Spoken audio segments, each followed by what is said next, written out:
صباح الخير على كل مشاهدينا وخاصة أعز الحبايب. برحب بيكم في حلقة جديدة من أعز الحبايب اللي بنعرض فيها كل جديد وكل جميل لكل عزيز وغالي في كل بيت مصري، أحبائنا المسنين والمسنات.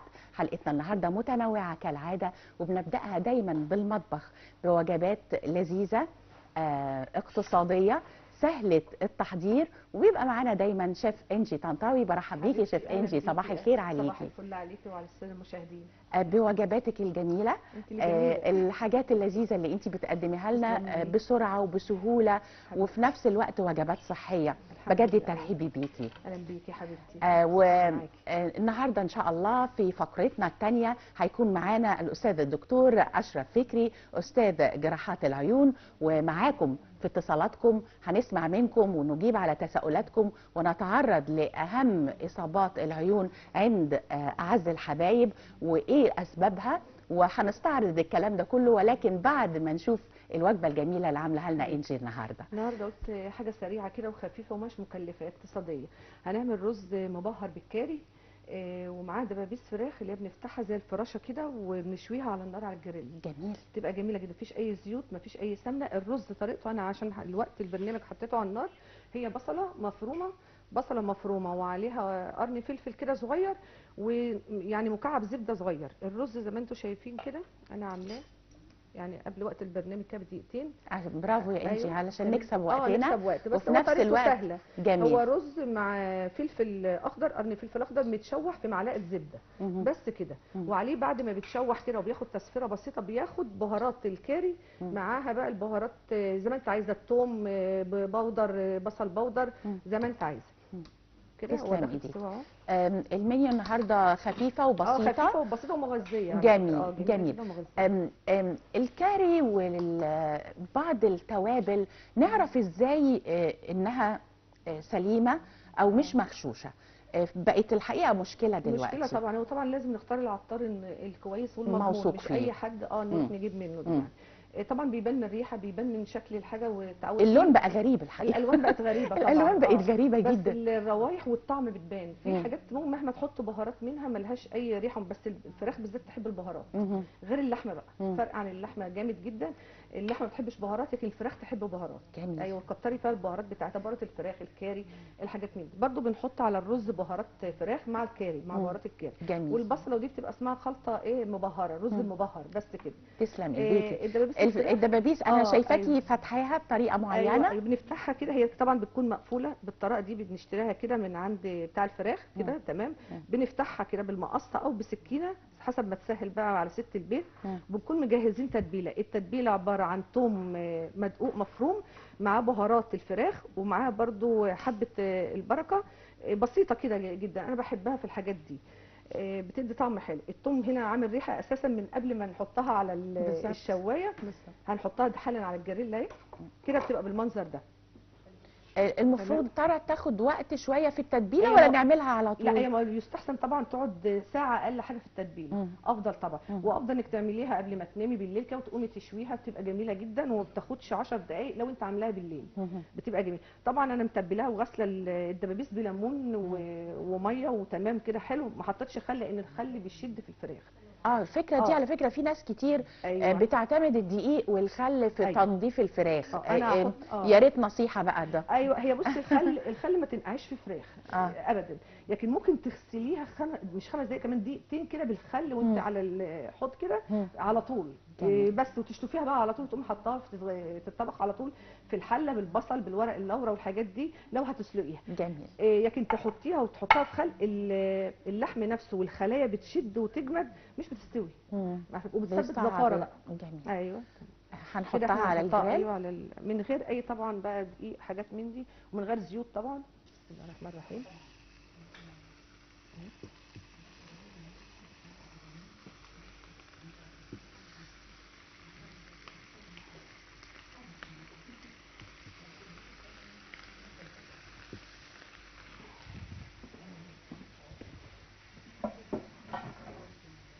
تبقى بقى جميله. طبعا لها طرق كتير. ممكن تتعمل زي الكبسه الدبابيس مع الرز وترصيها في الحله وتكوني متبلاها من غير ما تتفتح ومن غير اي حاجه، وبتقلبيها كده زي الكبسه مع الرز. بعد ما نحط الرز فوقها وكده بتبقى جميله برده جدا. سواها بيبقى سهل لما تبقى وش الرز بتستوي. أيوة. لا هي تحت في الحله من تحت بتحطيها أيوة. الاول في الحله بتحطي عليها الرز. أيوة. وبتتسوى مع الرز. هي بتتسوى سريعا جدا يعني مع ترديد الرز وكده، بس تكوني خدتها تشويحه طبعا في طاسه يعني. جميل. بتبقى جميله بقى وظابطه والدنيا مظبوطه. الفراخ بالذات المفترض ان احنا نتاكد من أيوة. سواها. عشان كده الحقيقه انا احيان كتيره بخاف من الجريل يا شيف انجي.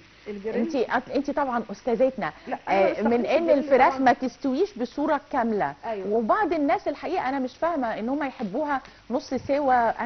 انا حاسه ان الكلام ده ما ينفعش في وقتنا الحالي. ما ينفعش. هي ممكن على فكره تعمل تسمم لو اتاخدت نص سوا، لان ممكن مش عارفه بقى ايه السبب كده، بس انا اسمع ان قريت عنها كتير ان لو ما اتاخدش سوا كامل تعمل تسمم. مشكله اي لحوم الحقيقه المفترض انها يبقى كامله السوا. ايوه تمام. جميل. هنا الفراخ انت الجريل ما هوش افضل حاجه، لان برضه الحاجات المدخنه قوي ديت مش افضل. هو انا بحب الفرن، تعملها في الفرن في الشوا برضه تبقى جميله. هو نوع من التغيير ولكن نبقى حريصين على انها تستوي كويس. اهم حاجه ما تتحرقش عشان ما يبقاش فيها ايه الكربون اللي بيظهر بتاع الحروق دي كده. بكون حريصه ان انا اقلب بسرعه. هي ما شاء الله خدت لون سريع. ايوه سريع يعني عشان ما تتحرقش وتدي لون اللي هو المحروق ده او الكربون ده يبقى ضار على الصحه طبعا على المدى الطويل. فكره ان احنا ناكل اكل مشوي او في بهارات خلينا نقول مثلا السطح بتاعه اتحرق شويه لا ما نستسلمش للامر، لازم يتشال. صح. لان على المدى الطويل يعني معظم دكاترتنا الاعزاء اللي بيبقوا موجودين معانا في مجال التغذيه بيقولوا لنا انه خطر جدا. دي برده ممكن تعمليها في فرخه كامله بالطريقه دي، فرخه كامله وبرده تتشوى بالطريقه ديت. بس اهم حاجه تنغزي الخلايا كلها بشوكه باي حاجه عندك او تاخد اللون وتدخل مثلا الفرن. هو ده افضل. ايه رايك؟ كتير. ايوه ده افضل كتير. جميل. بتكون افضل واحسن. الرز برضو بيتعمل مع حاجات كتير جدا. انا بفضل على فكره الرز البلدي عن الرز البسمتي في اي الطبخات يعني. ليه؟ بيبقى طعم وحلو وجميل جدا. حتى في البلدي يوكل. البلدي يوكل حتى في المطاعم اللي هي الكبيره الحقيقه مع الفراخ الكريسبي. بالرغم ان يعني بالرغم ان اخصائيين التغذيه بيقولوا لنا ان الرز البسمتي هو يعني صحيا افضل. لكن بصراحه الطعم بيبقى مختلف. انت يبقى افضل انت اغليه خديه غلوه وبعد كده صفي الميه بتاعته ورجعيه تاني على النار. يعني خدي صفي النشا بتاعه منه وهيبقى افضل واحسن. بيبقى كده كويس يعني عشان موضوع ان هو بيبقى مليان نشويات. هو الحقيقه دلوقتي معظم الرز اللي في السوق بيبقى مغسول كمان يعني. بيبقى مكتوب عليه ما تغسلوش قبل التسويه لانه كده كتير. وهو دي خطورته ان هو المقشوط والمنزوع الخير بتاعه ده بيبقى دي بتقدم برضو معاها ممكن عيش بالشوفان. جميل جدا. نعدل الدنيا بقى مع الرز. ايوه بنعدل الدنيا ده برضو من غير رز يعني لو مش حابب رز. بتبقى حاجات كتير في طرق كتير. هعمل لكم حلقه معاكي ان شاء الله طبعا ان شاء الله عن الشوفان بقى واستخداماته وبديل العيش. حلو قوي حلو قوي. منتظرينها ان شاء الله يا شيخ. ان شاء الله ان شاء الله. فهي ده اكله خفيفه واقتصاديه على فكره يعني اقتصاديه جدا يعني. ده لان المفروض مرضى السكر ولازم لهم تغذيه ما تقدرش تمنع عنهم البروتين. بالظبط. فمش هنعرف نعمل لهم وجبه مثلا اللي هي بيقولوا عليها كده اللي ارديح من الاخر كده بدون لحوم. هو البروتين لمريض السكر اساسي أيوة. بتوازن طبعا بتوازن. أيوة. والمفترض انه يبدا اكله بيه علشان ما يدخلش على النشويات مع السلطه ومع كده بيكون افضل كتير يعني. جميل. هو كده تستوى بسرعه جدا. دي بديلها برضو ممكن كبده الفراخ تعمليها بدلها مع الرز. وعلى فكره الكبده مفيده جدا وكويسه جدا برضو لمرضى القلب.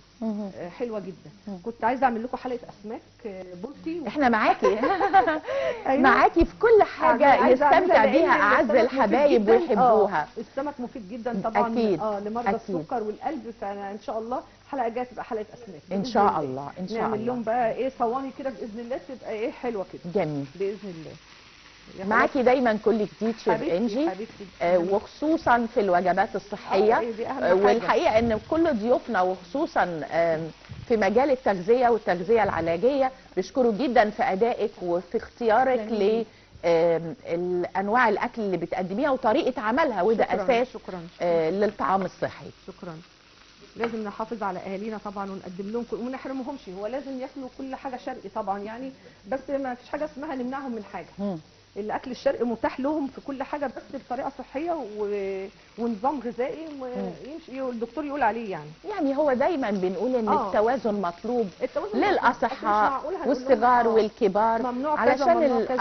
عشان نحافظ على صحتنا. اهم حاجه بس هي الدهون، يعني ما تبقاش نسبتها كتير عشان الكوليسترول والحاجات اللي بتتعبهم.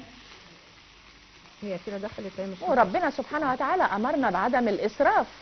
أيوة، يعني كلوا أيوة. واشربوا ولا تسرفوا. صح. استمتعوا بحياتكم ولكن بتوازن يحافظ على ادائنا وحركتنا أيوة. وصحتنا بوجه عام. يعني داخله في السوا. هو الرز كمان بتاعنا اتعمل اهو. دخل في السوا. تمام. هنعمله هنا في البوله.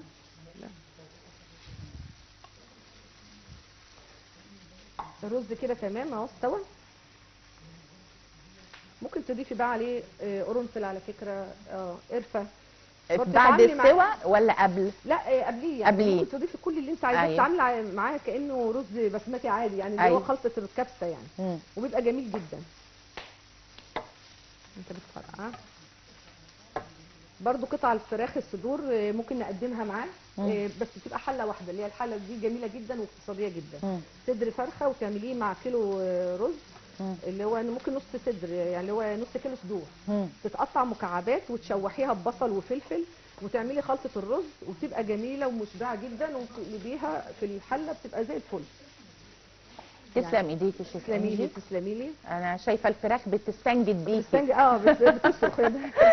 الحقيقه انا استويت. ايوه بتصرخ. تسلم ايديك. تسلمي لي يا حبيبتي.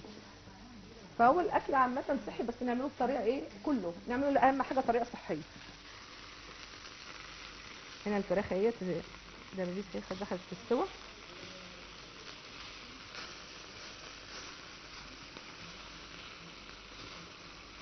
وما نسيناش نحط حاجه خضراء مع الاكل. احنا شوينا فلفل اهوت. فلفل رومي. الفلفل مش مكتره قوي النهارده، ما اعرفش في اجازات بقى كل سنه وانت طيبه وكل الشعب المصري بخير وبصحه وسلامه. نقلب الرز قبل يعني ما اكون شغاله في مهنتي دي. اهم حاجه الاكل الصحي، مش كتره الدهون والسمنه والزيت هي اللي بتدي طعم الاكل حلو. غير خالص كان زمان اجدادنا هي معلقه سمنه بلدي وبتلاقي الاكل زي الفل. بالظبط الاكل وتمام. بالظبط. مش الزيت ولا نص الطاسه تبقى مليانه زيت ولا كده ولا الكلام ده خالص. احنا كده بنكبس الرز كده عشان نعمله كده شكل جمالي كده يفتح نفسهم على الاكل. بسم الله الرحمن الرحيم. تعالي انت كده.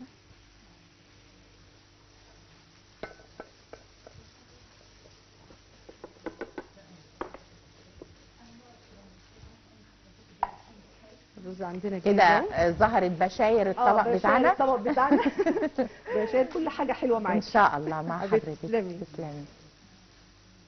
طبعا بس الزيوت بتاعتنا كده نشيل الحله بتاعتنا عشان النار. ناخد الطبق بتاعنا. هنكمل بقى نحط الفراخ. اتاكد بس من سوى الدبابيس. ناخد الفلفل. تهيألي من علامات السوى التام انها بتفصل شويه عن العظم بتاعها، مش كده يا شيخ؟ ايوه بتفصل وتلاقيها خلاص كده ما بتلزقش، وهي لمت في بعضها اساسا. وهي الدبابيس ما بتاخدش حاجه، هي خلاص ما دام عملت كده ما طلعتش اي حاجه ميه خالص. خلاص يعني شربت سوائلها. منها فيها. تمام كده. الصحي الفراخ عن اللحوم برضو الحمراء اكتر في لمرضى السكر. الفراخ احسن، والارانب بتبقى صحيه وخفيفه لمرضى السكر برضو. اللحمه يعني مش مستحبه قوي كترها يعني. ايوه. احنا خارجين من موسم عيد الاضحى يعني كلنا يعني مشبعين. عملناهم ايوه يعني لازم يعني من اللحوم الحمراء. أيوة. الحقيقه. تمام. هي دخلت في السوا خلاص هنطلعها. ده بيمشي على فكره دبابيس البط الصغير بقى اللي هي تبقى مثلا البطه 3 كيلو ولا حاجه، تاخد الدبابيس بتاعها. ممكن تتعمل على الجريل على برضو ولا الجريل برضه. نسويها لا، مثلا بتتعمل على نص الجريل سلقه برضه، الاول؟ تشوي تحفه جدا في مم. الشوي مم. على فكره، وبيبقى طعم الحقيقه على هو الطبق. بيبقى طعمه رائع، بس هي فكره الخوف من عدم اكتمال آه. السوا هي دي اللي بتخلي الواحد أيوة، يتردد الحقيقه، التتبيله، انت تتبيله وخصوصا لو الليمون، عنده اطفال. تتبيله الليمون بتسويها 80%. تتبيله بليمون وتوكلي على الله في اي حاجه، في الطيور بالذات. جميل. وبالذات لو قعدت تتبيله في الثلاجه بقى يوم كامل يعني 24 ساعه، فما تقلقيش بقى تحطي الفراخ او البط او الحاجه وانت مطمنه. انا بسوي الديك الرومي بياخد في الفرن عندي ساعتين بتتبيله الليمون، لانه بيفضل فيها فتره قبل أيوة، التسويه. كل خليه بتتحقن بالليمون، هو ساعتين. بتتحقن يعني بنجيب؟ مش شرط حقن برضه. انت انا بعمله يعني، مش شرط، ممكن ما يكونش عندي الحقنه دي، لان هي حقنه بتيجي بتاعت الطعام دي، يعني ممكن يتشق مثلا ويتعصر الليمون بحيث يدخل تحت الجلد. انت بقى فكره حلوه قوي، المنظر الجمالي بتاعه الطق كده. الطعم بعد السوا بيبقى باين فيه طعم الليمون. اساسا هو اساسا احلى تتبيله، انا ما بحبش اتبل الا بيه، بيدي المزازه هو افضل من الملح الحقيقه كتير جدا. ما تحطيش ملح، ما حدش يتبل بملح. اللي يقول لك انا بتبل بملح ده لا لا لا. تمام كده. نجيب بس الشوكه عشان اطلع بيها، ثواني. الليمون اللي يمضي في السوق شيف انجي يعني ما فيهوش ميه كتير. ايوه يعني مش كده؟ لا دي بيبقى ده مش الموسم بتاعه مثلا ولا؟ لا هو لسه شويه. لسه شويه كده، وطفينا عليها.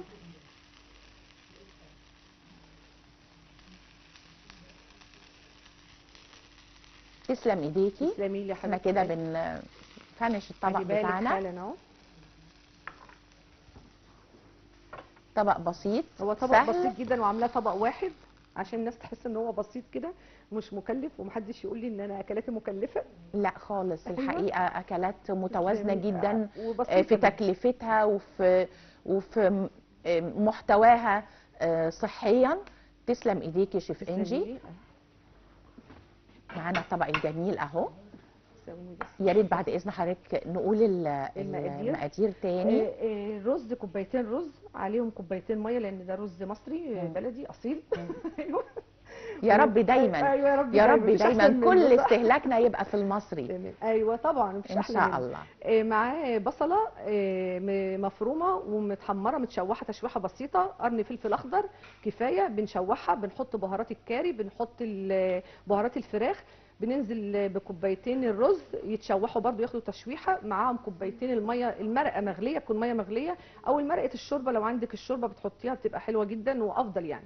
وبتاخد سوا، بتتسوى وخلاص. دبابيس الفراخ، بنجيب الدبابيس بنشقها، بنتبلها بثوم مفروم، معاه بهارات الفراخ، معاه برده حاجه بسيطه من الكاري، وبتتبل وبتتشوى على الجريل، او ممكن تعمليها صينيه بشرايح بصل وشرايح فلفل، بتبقى جميله جدا وافضل. ده وده مفيش فيهم غير نص معلقه زبده للرز فقط، وكده الاكله تمام اهي، كملت معانا وبالف هنا للي هياكل منها. تسلم ايديك يا شيف انجي. ايه البدائل للرز؟ البدائل للرز بقى الفريك، يعني انا كنت عايزه اعمله فريك النهارده، بس انا قلت ان هيزهقوا مني من كتر ما انا بجيب الفريك والبرغل والحاجات دي. جدا. ما هو صحي. فهو البديل بتاعه الفريك الاخضر اللي هو الغله. الغله ده يتغسل ويتعامل، بس الفريك بياخد كوبايتين، الفريك بياخدوا كوبايه ميه بس، او كوبايه مرقه شرب.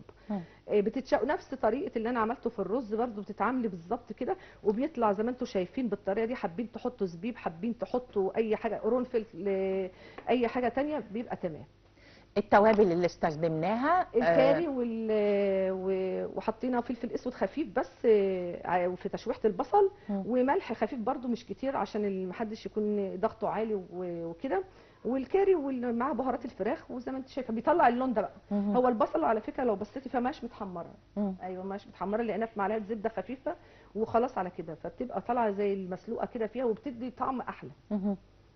تسلم ايديكي يا شيف انجي. باين جميل. تسلم ايديكي. وكالعاده دائما اطباق صحيه غير مكلفه وسريعه التجهيز يستمتع بيها كل عزيز وغالي في كل بيت مصري.